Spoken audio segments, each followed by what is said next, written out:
Hello student, आज हम इस वीडियो में कक्षा 12 भूगोल के अंतर्गत मानव विकास जो आपका अध्याय चल रहा था उसी पे आगे चर्चा बढ़ाते हैं। पिछली वीडियो से आगे हम आपको समझाएंगे कि मानव विकास में किन किन बिंदुओं पर अभी और हमें चर्चा करनी थी। ठीक, तो मानव विकास का मापन हम पिछली वीडियो में आपको बता रहे थे कि मानव विकास का मापन किस प्रकार किया जाता है, तो उसी क्रम को हम आगे आज बढ़ा रहे हैं। मानव विकास का मापन।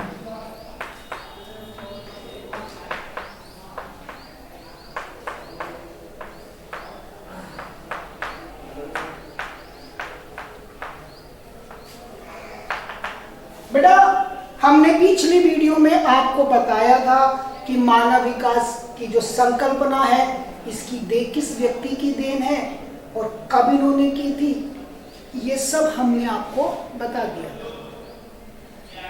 अब मानव विकास का मापन करने के लिए आपको मानव विकास सूचकांक तैयार करना पड़ता है। क्या करना पड़ता है? मानव विकास सूचकांक। सूचकांक का मतलब मैंने आपको बता दिया था, सूचनाएं अंकों के आधार पर। ठीक, यानी अंकों के आधार पर क्रम वाइज आपको सूचनाएं एकत्रित करनी पड़ती है, वो आपकी क्या कहलाता है? सूचकांक कहलाता है।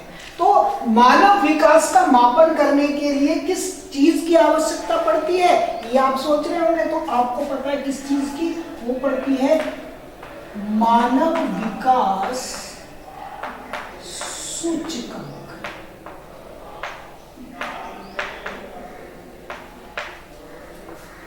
ठीक, मानव विकास सूचकांक बनाने के लिए आपको कुछ तथ्य ध्यान में रखते पड़ते हैं या कुछ बिंदुओं पर दृष्टि डालनी पड़ती है। तो वो कौन कौन से बिंदु हैं वो आपको ध्यान रखना है। एक शिक्षा है, ठीक, एक आपका स्वास्थ्य है, एक आपका है संसाधनों तक पहुंच।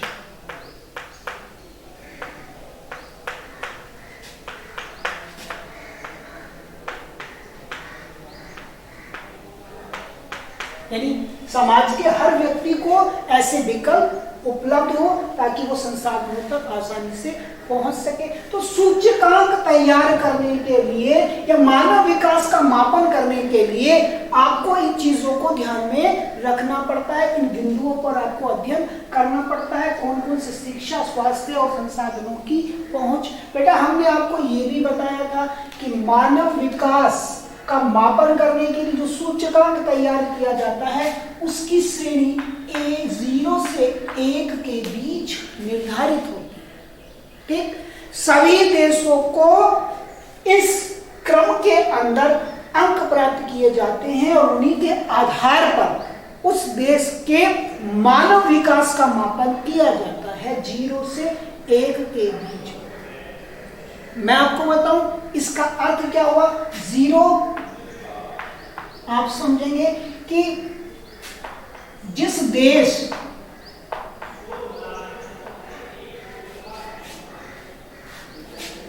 या ऐसा समझना, जिस देश का मानव विकास सूचकांक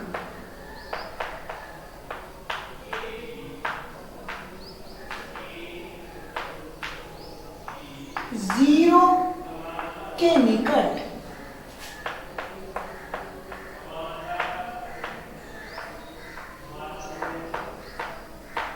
होता है, वहां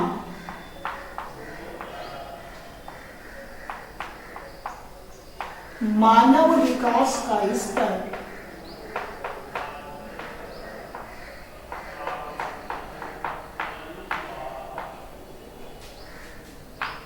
निम्न पाएगा। ठीक, आपको यही याद रखना है कि बेटा कि जिस देश का मानव विकास सूचकांक के जो आंकड़े हैं वो 0 के समीप होंगे भी, 0 के आसपास होंगे तो इसका मतलब उस देश का मानव विकास का जो स्तर है वो निम्न है। ठीक, और इसके विपरीत जिस देश के आंकड़े 1 के पास होंगे, ठीक, जैसे 0.903, तो ऐसा देश में मानव विकास का स्तर ऊंचा पाया जाता है। तो जो भी विश्व के राष्ट्र हैं उन सब राष्ट्रों में मानव विकास सूचकांक या मानव विकास के स्तर को 0 से 1 के बीच प्रदर्शित किया जाता है। यदि सूचकांक 0 के समीप आ रहा है तो इसका मतलब मानव विकास का स्तर निम्न है, और यदि सूचकांक 1 के समीप आया है तो इसका मतलब मानव विकास का स्तर अधिक है। यदि सूचकांक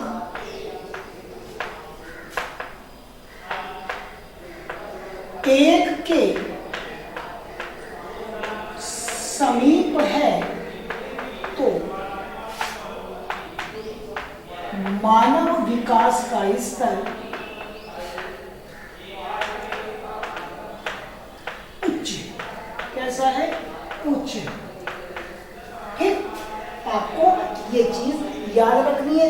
आपसे पूछा भी जा सकता है कि ये एक एग्जाम्पल देके कि यदि किसी देश में मानव विकास सूचकांक 0.268 ठीक है तो उस देश का मानव विकास किस प्रकार का है, किस प्रकार का है, निम्न का। जितना 0 के समीप होगा उतना मानव विकास स्तर नीचे पाया जाएगा, और जितना ऊपर बढ़ता रहेगा, जैसे मान लीजिए 0.896 यदि किसी देश का मानव विकास सूचकांक आता है तो इसका मतलब कि उस देश में क्या है, मानव विकास का स्तर ऊंचा है। आपको ध्यान देना है। ठीक, बहुत आसान चीज है। आपको मानव विकास सूचकांक मैंने बताया शिक्षा, स्वास्थ्य, संसाधनों की पहुंच के आधार पर गणना की जाती है, और इसकी जो कोटि निर्धारित की जाती है, इसका जो क्रम निर्धारित किया जाता है वह 0 से 1 के बीच होता है। कम से कम 0 और अधिक से अधिक 1। ठीक, और जिस देश का मानव विकास सूचकांक 0 के समीप होगा इसका मतलब वहां पे मानव का स्तर, जो मानव विकास का स्तर है वो निम्न है, और जितना 1 के समीप होगा इसका मतलब वहां मानव विकास का स्तर उतना ही अधिक पाया जाता है। अब आप सोच रहे होंगे कोई अगर बड़ा राष्ट्र है तो वहां पर मानव विकास का स्तर ऊंचा होगा, या किसी की प्रति व्यक्ति आय अधिक है किसी राष्ट्र की तो वहां पर मानव विकास सूचकांक अधिक पाया जाता होगा, लेकिन ऐसा बेटा नहीं है। ठीक, छोटा राष्ट्र या छोटा क्षेत्र, कम प्रति व्यक्ति आय वाला क्षेत्र का भी मानव विकास सूचकांक अधिक पाया जाता है। तो संयुक्त राष्ट्र संघ जो समय समय पर अपने आंकड़े देखता है, उसको अगर आप उठाकर देखेंगे तो एक छोटा राष्ट्र, कम प्रति व्यक्ति आय वाला राष्ट्र भी मानव विकास क्रम में एक बड़े और अधिक राष्ट्रीय आय वाले राष्ट्र से ऊंचे स्थान पर है। ठीक, तो ये कोई जरूरी नहीं कि अगर बड़ा राष्ट्र है तो उसका मानव विकास सूचकांक अधिक हो। ऐसा ये उसके आकार या उसकी प्रति व्यक्ति आय के ऊपर निर्भर नहीं करता। अब बेटा एक एग्जाम्पल हम बता रहे हैं आपको, भूटान, जिसकी गणना दुनिया के गरीब राष्ट्र, एक निर्धन राष्ट्र के रूप में की जाती है। तो भूटान ने अपने राष्ट्रीय सकल प्रसन्नता को देश की प्रगति का आधार बना लिया है। ठीक, वहां जो राष्ट्रीय आय की गणना की जाती है वो लोगों की प्रसन्नता के आधार पर की जाती है कि लोग कितने अधिक खुश रहते हैं। तो आपको याद रखना है भूटान में राष्ट्रीय सकल प्रसन्नता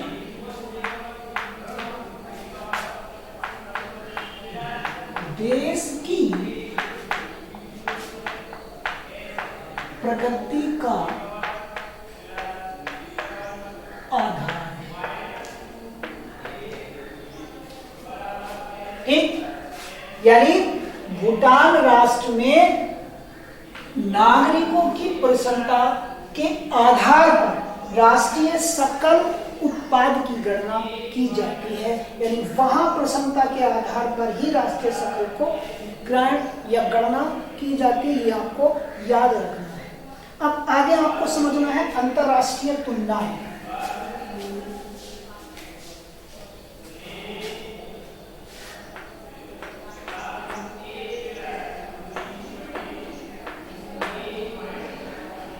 राष्ट्रीय, अंतरराष्ट्रीय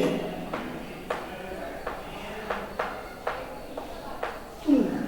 बेटा जैसा कि मैं बता रहा था आप लोगों को कि अंतरराष्ट्रीय स्तर पर मानव विकास की सूचकांक जो होता है उसकी तुलनाएं की जाती है। तुलना में ऐसा नहीं है कि बड़ा राष्ट्र, ठीक, ज्यादा प्रति व्यक्ति वाला आय वाला राष्ट्र मानव विकास सूचकांक में उच्च क्रम पर हो, उच्च कोटि पे हो, ऐसा नहीं है। छोटी प्रति व्यक्ति आय या छोटे आकार वाला राष्ट्र भी अपने पड़ोसी बड़े राष्ट्र से मानव विकास सूचकांक के ऊपर स्थान प्राप्त कर सकता है, ठीक। और उसने एक एग्जाम्पल दिया कि उदाहरण के तौर पर अपेक्षाकृत छोटी अर्थव्यवस्थाएं होती हुए भी श्रीलंका, अब एशिया महाद्वीप का राष्ट्र है कि छोटी अर्थव्यवस्था है, ठीक, श्रीलंका का मानव विकास सूचकांक भारत से ऊंचा पाया जाता है। भारत श्रीलंका की तुलना में आकार में भी बड़ा है और अर्थव्यवस्था में भी बड़ा है, लेकिन मानव सूचकांक अगर आप देखेंगे तो मानव सूचकांक के आधार पर श्रीलंका ऊपर है किससे, भारत पे। तो ये इस बात को स्पष्ट करता है कि बड़ा आकार, बड़ी अर्थव्यवस्था मानव विकास पर कोई प्रभाव नहीं डालती। देखना ये है कि उस देश के नागरिक का जीवन कि किस प्रकार आगे बढ़ रहा है या उसके नागरिकों को जो विकल्प है कितनी मात्रा में उपलब्ध हो रहे हैं। अब अंतरराष्ट्रीय स्तर पर जो अर्जित स्कोर होता है उसके आधार पर देशों को 4 भागों में बांटा जाता है।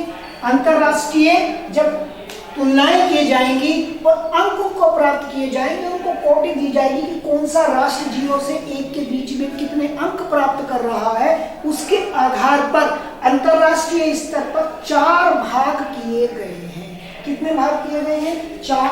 हम लोग आपको बता रहे हैं, ध्यान से उसको समझेंगे।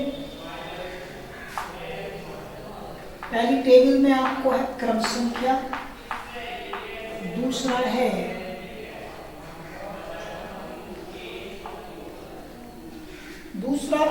आपका है मानव विकास का स्तर,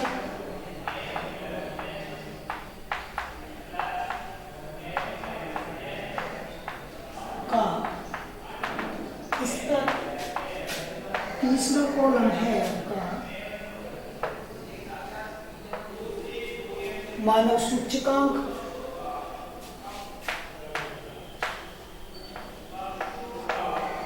सूचकांक का स्कोर,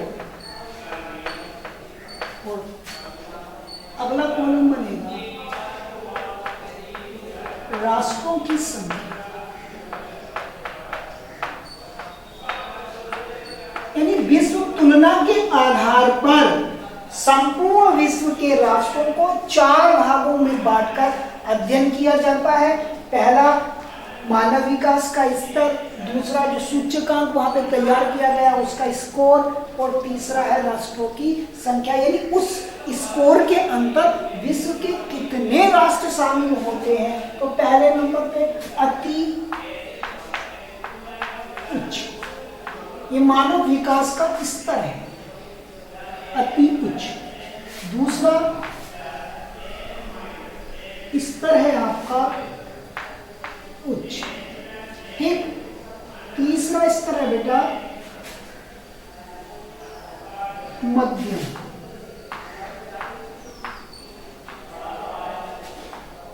और चौथा स्तर है, आप समझ रहे होंगे, चौथा स्तर है निम्न। यानी संपूर्ण विश्व के राष्ट्रों के मानव सूचकांक स्कोर की गणना करने के बाद, दृष्टि रखने के बाद, हम संपूर्ण विश्व के राष्ट्रों को इस निर्णय पे पहुंचते हैं कि हम इन श्रेणियों के अंतर्गत उनका अध्ययन कर सकते हैं। पहली श्रेणी अति उच्च होती है, दूसरी श्रेणी उच्च होती है और तीसरी श्रेणी मध्यम होती है और चौथी श्रेणी निम्न होती है। तो आपको ये देखना है कि अति उच्च में सूचकांक का स्कोर कहां से कहां तक है। तो सूचकांक का स्कोर होता है 0.808 से, ठीक। दूसरा जो स्तर जो आपका उच्च है वो है 0.070 से 0.807 के बीच, ठीक। ये हो गया उच्च का।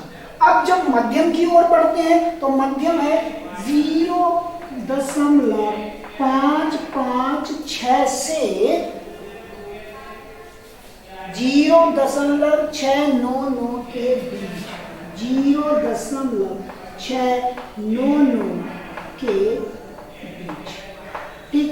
अब आता है 0.555 से